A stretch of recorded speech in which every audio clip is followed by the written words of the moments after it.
ইয়া নিজে যে শুভলক্ষ্মীর মেয়ে এটা জেনেও শুভলক্ষ্মীর সাথে অদ্ভুত কাণ্ড করলে অবাক হয়ে যায় সকলেই। হ্যাঁ বন্ধুরা, এমনটাই দেখা যাবে। বিস্তারিত জানতে ভিডিওটিতে লাইক দিয়ে চ্যানেলটি সাবস্ক্রাইব করে দেখতে থাকুন।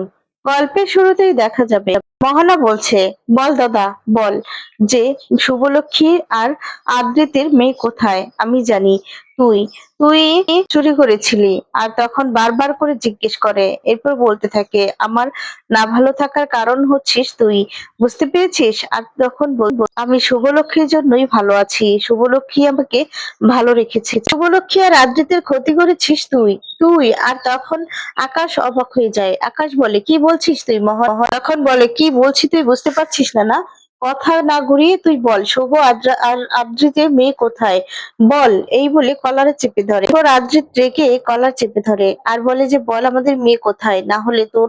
আর তখনই শুভলক্ষ্মী নিচে নেমে আসে। শুভলক্ষ্মী তখন বলে, না হলে আপনার এমন অবস্থা করব না যে আপনি বলারই অবস্থা, মানে কথা বলারই অবস্থাতে থাকবেন না। এরপরে দেখা যাবে আকাশ মোহনাকে বলছে, তার মানে তুই সবার সামনে আমাকে এভাবে ফাঁসাবি বলে ডেকেছিলি, তাই তো? আর তখন মোহনা বলে, হ্যাঁ হ্যাঁ, সবটাই আমার নাটক ছিল, নাটক। আর শুভলক্ষ্মীর সাথে আমার কোনো কিছুই হয়নি, শুভলক্ষ্মী আমাকে ভালো রেখেছে, জানিস তো। আর তখন এদিকে সৌমিত সকলেই বলছে, সত্যি এটা নাটক ছিল। তখন দেখা যাবে শুভলক্ষ্মী মোহনাকে যে সবার সামনে টানতে টানতে ঘরে নিয়ে যায়, অভিনয় করে সেই কথাগুলোই ভাবতে থাকে আর সবার কাছে বলতে থাকে যে শুভলক্ষ্মী ঘরে নিয়ে দরজা আটকিয়ে। এরপর শুভলক্ষ্মীকে আমি অনেক বুঝিয়েছি, শুভলক্ষ্মী বলছিল যে শুভলক্ষ্মী আমাকে অবিশ্বাস করেনি, আসলে শুভলক্ষ্মীর সবটাই অভিনয় ছিল, কারণ আমি পারি একমাত্র শুভলক্ষ্মীকে হেল্প করতে। তখন শুভলক্ষ্মী আর মোহনার মধ্যে যা যা কথা হয়, আসলে শুভলক্ষ্মীকে মানে মোহনা কি শুভলক্ষ্মী বলছিল, তুমি একমাত্র পারবে আমার মেয়ের খোঁজ দিতে, প্লিজ তুমি হেল্প করো। তখন বলে, আমার সাথে তো দাদার কোনো যোগাযোগ নেই, তাহলে আমি কি করে হেল্প করব, আমি কি করে দাদার কন্টাক্ট নাম্বার খুঁজে বের করব? আর তখন বলছে, তুমি ইচ্ছে করলেই পারবে, দেখো না যদি কোনো কন্টাক্ট নাম্বার পেয়ে যাও। তখন মোহনা বারবার করে বলছিল, আমার কাছে তো অস্ট্রেলিয়ার কোনো ঠিকানাই নেই, আসলে অনেক বছর আগে ইন্ডিয়ার একটা নাম্বার ছিল।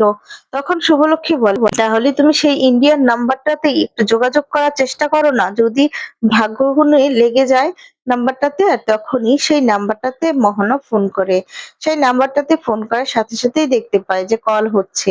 তখন একটু জানতে পেরে অবাক হয়ে যায়, আর তখন মোহনাও অবাক হয়ে তাকিয়ে থাকে। এরপর ফোনটা রিসিভ করে আকাশ, তখন দেখা যায় শুভলক্ষ্মী অভিনয় করতে বলে। এরপর শুভলক্ষ্মীর কথা অনুযায়ী অভিনয় করে, আকাশকে বলে আসার জন্য। আকাশ তখন সব কথা মেনে নেয়, কারণ জানতো আকাশ, মোহনা জানতো যে আকাশ খুব ভালোবাসে ওকে আজও, তার জন্য ওর কথাতে আসতে বাধ্য। আর তখন দেখা যাবে শুভলক্ষ্মীকে সমিত বলছে যে, তার মানে শুভ, তুই সবটাই নাটক করেছিলি? এরপর শুভ বলে, হ্যাঁ আমি নাটক করি, আমি মোহনাকে অবিশ্বাস করিনি, কারণ আমি মানুষ চিনি, মোহনা অন্তত আমার এই ক্ষতি করতে পারে না, কারণ যেদিন আমি মোহনাকে বাঁচিয়েছিলাম সেই দিনই আমি বুঝতে পেরেছিলাম মোহনার কোনো ক্ষতি করবে না, জন্য আমি ইচ্ছে করেই আমাদের মেয়ের খোঁজ পাওয়ার জন্যই আমি এই নাটকটা করেছি। হ্যাঁ। আর তখন দেখা যাবে শুভলক্ষ্মী কথা অনুযায়ী মোহনা যে নাটক করেছে এটা জেনে আকাশ নিজেই অবাক হয়ে যায় আর বলে, তুই এই কাজটা একদমই ঠিক করিসনি মোহনা, ঠিক করিসনি, তুই ভেবে বলছিস তো? আর তখন বলে যে হ্যাঁ। এরপর বলছে যে, তুই আমাকে ছেড়ে, নিজের দাদাকে ছেড়ে এই পরিবারটার কি বেছে নিয়েছিস? আর তখন বলে, হ্যাঁ, এই পরিবারটা আমাকে অনেক কিছু দিয়েছে, বিশেষ করে শুভলক্ষ্মী। আমি আমি তোকে ছেড়ে এর জন্যই ওদেরকে বেছে নিয়েছি, এই পরিবারকে আমি খুব ভালোবাসি। আর তখন বলছে, ঠিক আছে, তুই তাহলে থাক, ভালোই করেছিস, দাদাকে ছেড়ে তুই এখন অন্যের বাড়ির লোকজনকে বেছে নিয়েছিস। মোহনা কষ্ট পায় যে মোহনাকে শুভলক্ষ্মী ছাড়া এই বাড়িতে কেউ বিশ্বাস করেছিল না। আর তখন বলতে থাকে সুমিদের দিকে তাকিয়ে যে, এই বাড়িতে একজনও তো আমাকে বিশ্বাস করেনি, এই পরিবারের জন্য আমি এত কিছু করেছি এতটা বছর ধরে, আর এই পরিবারের মানুষ একমাত্র শুভলক্ষ্মী আমাকে বিশ্বাস করেছে, আর কেউ বিশ্বাস করতে পারেনি। তখন আর কেউ কোনো কথাই বলছে না।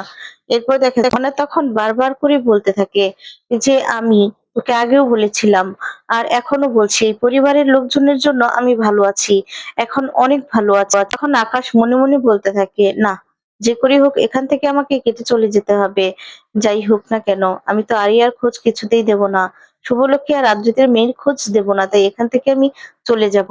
মানে বেশি কথা না বলে কেটে যাই, এই বলে চলে যেতে লাগে। আর মহড়াকে যাওয়ার আগে বলে যে ঠিক আছে, তুই এই বাড়ির মানুষগুলোকে চুজ করে নিয়েছিস, তাহলে থাক, আমি তোর জীবনে আর কখনোই আসবো না, এই বলে চলে যেতে লাগলেই তখন ঋদ্ধি সকলেই মিলে আটকায়, আর শুভলক্ষ্মীও আটকায়।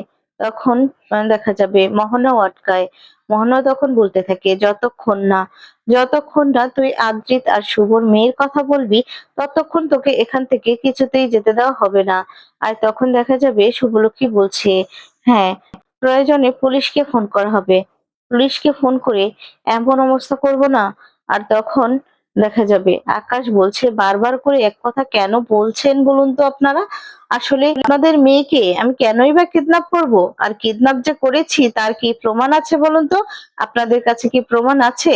আর তখনই দেখা যাবে সেই ছবির কথাই বলতে থাকে যে, যেদিন এয়ারপোর্টে আপনি আমার মেয়েকে নিয়ে পালিয়ে যাচ্ছিলেন, সেই দিনের ফুটেজ আছে, আর সব প্রমাণ আছে। ওই প্রমাণ দেখিয়ে যদি পুলিশের কাছে দেই না, তাহলে একজন মায়ের কোল থেকে দুধের বাচ্চাকে ছিনিয়ে নিয়ে যাওয়ার অপরাধ যে কতটা সেটা আপনি বুঝতে পারবেন।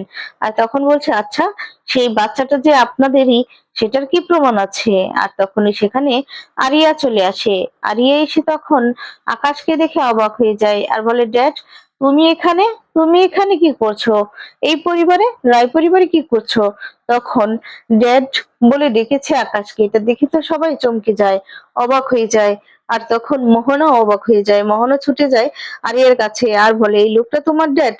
দাদা তোমার ড্যাড? আর তখন বলতে থাকে যে, দাদা? আপনার কে দাদা? আপনারা আমার বাবাকে, মানে আমার ড্যাডকে এভাবে কেন কথা শোনাচ্ছেন? মানে আমি আমার বুঝতে পারছি না যে আমার ড্যাডের অ্যাড্রেসটা আপনারা কোথায় পেলেন? এই বলে রিয়াক্ট করতে থাকে। এদিকে শুভলক্ষ্মী আর আদ্রিত অবাক দৃষ্টিতে আরিয়ার দিকে তাকায় আর ভাবতে থাকে যে এটাই তাদের মেয়ে। আর তখন স্বভাব চরিত্র কিরকম, আগে কি রকম ব্যবহার করেছে সবটাই মনে করতে থাকে। একদম স্বভাব একটু একটু হলেও শুভলক্ষ্মীর মতোই। আর তখন দেখা যাবে মোহনা বলতে থাকে, আচ্ছা দাদা, তুই তো আমার জানা মতে 20 বছর আগে অয়নাকে বিয়ে করেছিলি, আর অয়নার তো কোনো সন্তান হয়নি, এখানে মানে কোনো মেয়ে হয়নি, তাহলে তুই কিভাবে ওর বাবা? আমাকে বলতো। আর তখন আরিয়াও মনে করতে থাকে যে একদিন বলেছিল, তুমি কার সাথে কথা বলছিলে? তোমার বাবার সাথে, কিন্তু কণ্ঠটা আমার কেমন চেনা চেনা লেগেছে। মহানা যে সে কথাগুলো বলেছিল, সেই কথাগুলোই মনে করতে থাকে। আর তখন আরিয়া সে কথাগুলো ভেবে বলতে থাকে, এক সেকেন্ড, আপনি আমার ড্যাডকে কেন দাদা দাদা বলছেন বলুন তো? কেন? আমার ড্যাডের সাথে আপনার কি সম্পর্ক? আপনাদের কি সম্পর্ক? আপনারা আমার কাছ থেকে, মানে আমি তো কন্টাক্ট নাম্বার দেইনি আমার ড্যাডের, তাহলে আপনারা কি করে কন্টাক্ট নাম্বার পেলেন বলুন তো?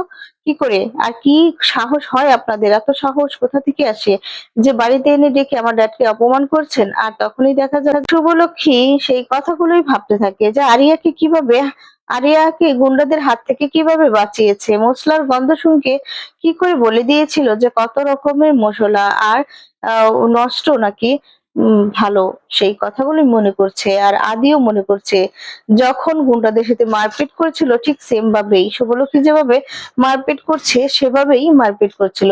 সেই কথাগুলো ভেবেই খুব খুশি হয়ে যায় আর ভাবতে থাকে আরিয়াই হচ্ছে তাদের মেয়ে। তারপরে দেখা যাবে আকাশ বলছে যে, আরিয়া, চলো আমরা এখান থেকে চলে যাব। এই বলে চলে যেতে লাগলে শুভলক্ষ্মী তখন ধরে ফেলে আর আরিয়াকে সরিয়ে নেয় আর বলতে থাকে, না, অনেকটা বছর আমার মেয়েকে আপনি সরিয়ে রেখেছেন, কিন্তু এখন আর আমার মেয়েকে আপনার সাথে যেতে দিচ্ছি না। এই বললে তখন আরিয়া বলে, কি বলছেন আপনি এসব? কি বলছেন? আমি আপনার মেয়ে হতে যাব কেন? আপনি, আপনার মাথা কি ঠিক আছে? তখনই আরিয়াকে ধরে বলতে থাকে, তুমি তুমি আরিয়া নও, তুমি আমার মেয়ে শ্রী। তখন এই কথা শুনে সবাই খুব খুশি হয়ে যায়, সবাই খুশিতে কান্না করে দেয়। তারপর দেখা যাবে আরিয়াকে জড়িয়ে ধরে আর বলে, তুমি আমার মেয়ে শ্রী, হারিয়ে যাও আমার মেয়ে। তখন আরিয়াও অবাক হয়, আরিয়ার মনটা একটু একটু গলতে থাকে। তারপরে দেখা যাবে হঠাৎ করে এদিকে আদ্রিত আরিয়ার দিকে তাকিয়ে থাকে, ভালোবাসার দৃষ্টিতে তাকিয়ে থাকে। সবাই ওদের খুশি দেখে খুব খুশি হয়। তারপর দেখা যায় আরিয়া হঠাৎ করেই বিহেভ করতে থাকে আর সরিয়ে দেয় শুভলক্ষ্মীকে। সরিয়ে দিয়ে বলতে থাকে, আপনাদের মাথা কি ঠিক আছে? আপনারা কি বলছেন এসব? হ্যাঁ, আমি আপনাদের মেয়ে হতে যাব কেন? আর তখন বলছে, এত বছর আপনারা কি করেছেন? এত বছর আপনাদের মেয়ের খোঁজ নেননি। আপনাদের মেয়ে কেমন আছে, কি অবস্থায় আছে, কি খাচ্ছে দাচ্ছে, কোনো খোঁজ খবরই তো নেননি। আজকে হঠাৎ করে মেয়ের জন্য দরদ উতলাচ্ছে, আমার ড্যাডকে কথা শোনাচ্ছেন। তখন বলে, আমি যদি আপনাদের মেয়ে হতাম নিশ্চয়ই তাহলে খোঁজ করতেন, এভাবে ফেলে রাখতেন না। তখন দেখা যাবে আরিয়া এমন ভাবে বিহেভ করছে, এটা দেখে অবাক হয়ে যায় সকলেই। আর বলতে থাকে, আপনাদের মতো আমার মা প্রয়োজন নেই। আমার ড্যাড বলেছে আমার মা অনেক আগেই মারা গিয়েছে। কথাটা শুনে শুভলক্ষ্মী চমকে আরিয়ার ব্যবহার দেখে অবাক হয়ে আরিয়াকে অনেক বোঝানোর চেষ্টা করে, আরিয়া বুঝতে চায় না।